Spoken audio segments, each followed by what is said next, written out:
Just one topic on the president's agenda today. Another, which has been dominating the headlines for weeks, as you know, is the debate over school safety and gun control. And that is where we begin with our first guest. He's a former NYPD detective, Bo Dietl, probably famous and known to everybody at home. Bo, it's great to talk to you. Hey, great being here, John. Thank you. All right, good to have you in, Bo. Bo is also the founder of Bo Dietl and Associates. Bo, your keys to preventing school killings are gun training and improved mental health policies. Can you break down your plan on how you think schools can be kept safer? You know, first off, I wrote an op-ed piece for the Hill magazine, Hill newspaper, and it got a lot of publicity about it.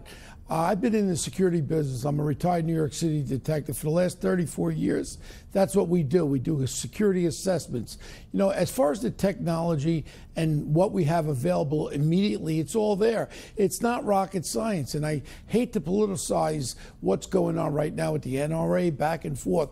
In reality, when we go into schools, we do an assessment, security assessment, to show how you could barricade doors, how you could put CCTV cameras in real time. You have these apps that are readily available on your smartphone. You can have an app where everyone could be linked up, all the teachers, the incoming police, and all that. Also, the things we teach them is the ABCs. Avoid, you barricade, you confront. These are all the things that are all there. But I think one of the most important things about this shooting and a lot of these shootings right now, we have an epidemic. You have the copycats that I really worry about. We have right now police officers that are now involved with school people, with the deans of schools. When you have kids that are in school that are acting criminally or acting crazy or acting where they have mental problems, I'm not saying mental problems as far as violence, but when you have people who are depressed, or some people that are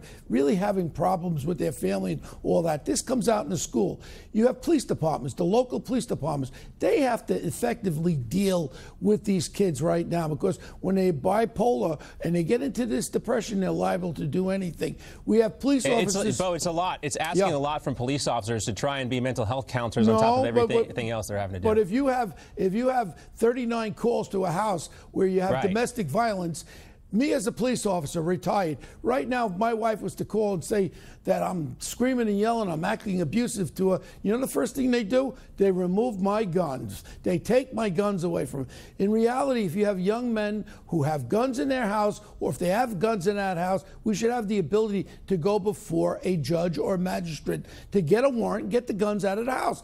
Right now, we have an epidemic. I'm not infringing upon people's rights. I'm trying to make this country safe, and so our kids don't have to worry about going to school. And we know ourselves about this whole issue about arming teachers. Not every teacher. Yeah, let's talk about that a little bit more. A lot of states are calling for this. How do you feel about arming teachers? Because some of the teachers now are saying they don't want this responsibility. No, and I don't think every teacher should be armed. I think it has to be the responsibility. Look, no one could predict a hero. I've been under fire as a New York City detective. You have people in Vietnam that I talked to were under fire. You're scared, but you have to react. No one can predict the hero. But as far as that goes, if I was a school teacher, I would want to pack my 9mm and conceal it, because I know what I'm doing. And there's a lot of teachers that could. I don't want teachers just to get a Glock gun and have a gun on them. I want someone who is handling it that can react if there's going to be this action, because we all know one thing. It takes about 5 to 6 minutes with these shooters in these schools. It's not enough time for the police to come there. So the reaction time has to be immediate. Like what happened in the school in Florida, when the cops did the perimeter, that's off the books.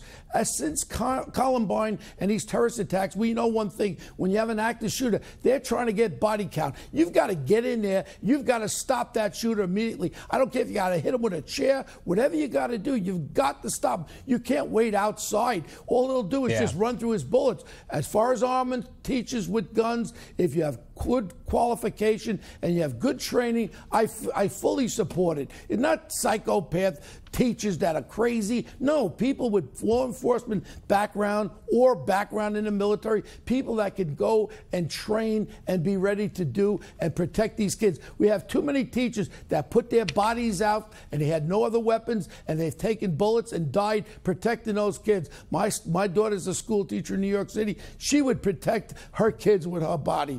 But we got to give them a little advantage. If you have some nut in there shooting a place up, let's take him out. He's got to change the clip. when he's changing the clip, you have an opportunity, you could take the person out. Well, Bo, I want to play a soundbite from President Trump yesterday as we wrap up this interview here. And I want to get your take on what he said about this issue with getting the guns first and then due process second. Take a listen. Take the firearms first and then go to court, because that's another system. Because a lot of times by the time you go to court, it takes so long to go to court to get the due process procedures. I like taking the guns early. Take the guns first, go through due process second. I know President Trump. You know yeah, I'm sorry. Go ahead. Go ahead. I know President Trump for 35 years. I'm looking forward. I told him put a task force together with the different people involved with schools, security people, law enforcement. He's exactly right, but we have laws, and it's not that hard to go before a judge or a magistrate and say, look, we found out there's guns in that house owned by the parents or whatever. This child is very disturbed. Your Honor, we want to take him for safekeeping. Can you please issue a warrant? You'll get a judge that will issue that warrant. And you go with a warrant, you take the guns in the house. If I could save one life like that, I'll save one life. It's not that hard.